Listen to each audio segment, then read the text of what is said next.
ప్రజలను దోపిడీ చేస్తున్న కేంద్ర రాష్ట్ర ప్రభుత్వాలపై పోరాటాలకు సంసిద్ధం కావాలని సిపిఐ రాష్ట్ర కార్యదర్శి వర్గ సభ్యులు గుజ్జుల ఈశ్వరయ్య, జిల్లా కార్యదర్శి గాలిచంద్రులు పేర్కొన్నారు. సిపిఐ కడప జిల్లా మహాసభల్లో భాగంగా బద్వేల్ పట్టణంలో రెండవ రోజు బుధవారం రాఘవేంద్ర గ్రాండ్ ఫంక్షన్ హాల్లో ఘనంగా నిర్వహించారు. ఈ కార్యక్రమానికి ముఖ్య అతిథులుగా సిపిఐ రాష్ట్ర కార్యదర్శి వర్గం సభ్యులు గుజ్జుల ఈశ్వరయ్య, జిల్లా కార్యదర్శి గాలిచంద్రులు ముఖ్య అతిథులుగా హాజరయ్యారు.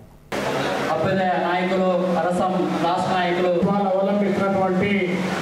ప్రజా వ్యతిరేక విధానాలపైన మనం భవిష్యత్తులో సాగించాల్సినటువంటి పోరాటాలకు సంబంధించి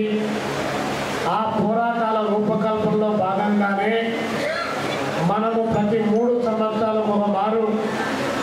ఢిల్లీ నుంచి గల్లీ వరకు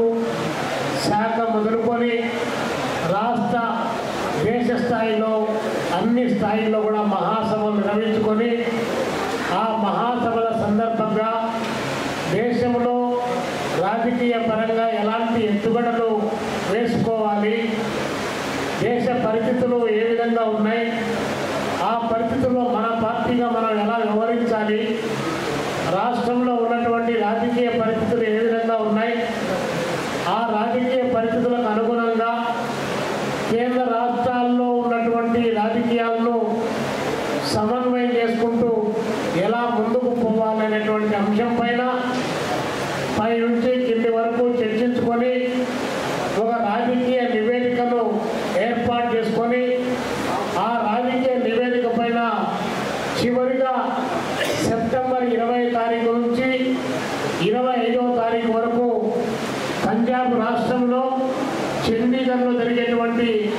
జాతీయ మహాసభల్లో మనం ఫైనల్గా ఒక తీర్మానాన్ని ఆమోదించబోతా ఉన్నాం. ఆ తీర్మానం ఆమోదానికంటే ముందు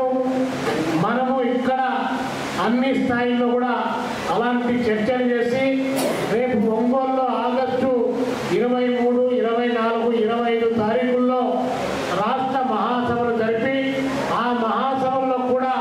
కేంద్రం ఇచ్చినటువంటి నివేదిక, మన రాష్ట్రంలో ఉన్నటువంటి రాజకీయ పరిస్థితులు, నిర్మాణ పరిస్థితులపైన చర్చించి ఒక సమగ్రమైనటువంటి అవగాహనకు రావడంతో పాటు మనం భవిష్యత్తులో నిర్వహించాల్సినటువంటి పోరాటాలను ఏ విధంగా ఉండాలనేటువంటిది కార్యాచరణకు మన యొక్క రాష్ట్ర మహాసభలు కూడా సిద్ధమవుతా ఉన్నాయి. ఆ నేపథ్యంలోనే ఈ జిల్లాలో కూడా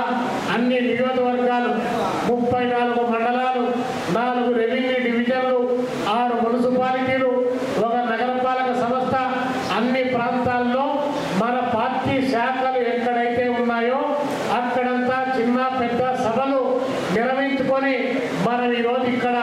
ఈ యొక్క మహాసభలు 20వ మహాసభలు నిర్వహించుకుంటా ఉన్నాం. అంటే ఒకసారి మనందరం కూడా గమనించాల్సింది ఏంటంటే ఎవరో ఎక్కడి నుంటో వచ్చి అపాయింట్మెంట్ చేసి చంద్రశేఖర్ నువ్వు వస్తానన్నారు అవ్వంటావా, ఎవరో ఎక్కడి నుంటో వచ్చి మనకు అపాయింట్మెంట్ చేసేటువంటి పద్ధతుల్లో కాకుండా చిన్న కమిటీ కానీ పెద్ద కమిటీ కానీ ఆ యొక్క కమిటీల్లో ఉన్నటువంటి సమస్యలు, ఆయా ప్రాంతాల్లో ఉన్నటువంటి సమస్యలు, దానితో పాటు మనం ఎదుర్కొన్నటువంటి సమస్యల పైన మనం అత్యంత చాలా బ్రహ్మాండంగా కింద నుంచి పై వరకు అన్ని రకాల అంశాలు చర్చించేటువంటి రాజకీయ పార్టీగా కమ్యూనిస్టు పార్టీ అంటే అది భారత కమ్యూనిస్టు పార్టీ సిపిఐ మాత్రమే ఈ విధమైనటువంటి కార్యాచరణకు శ్రీకారం చుడతారు. జీవిత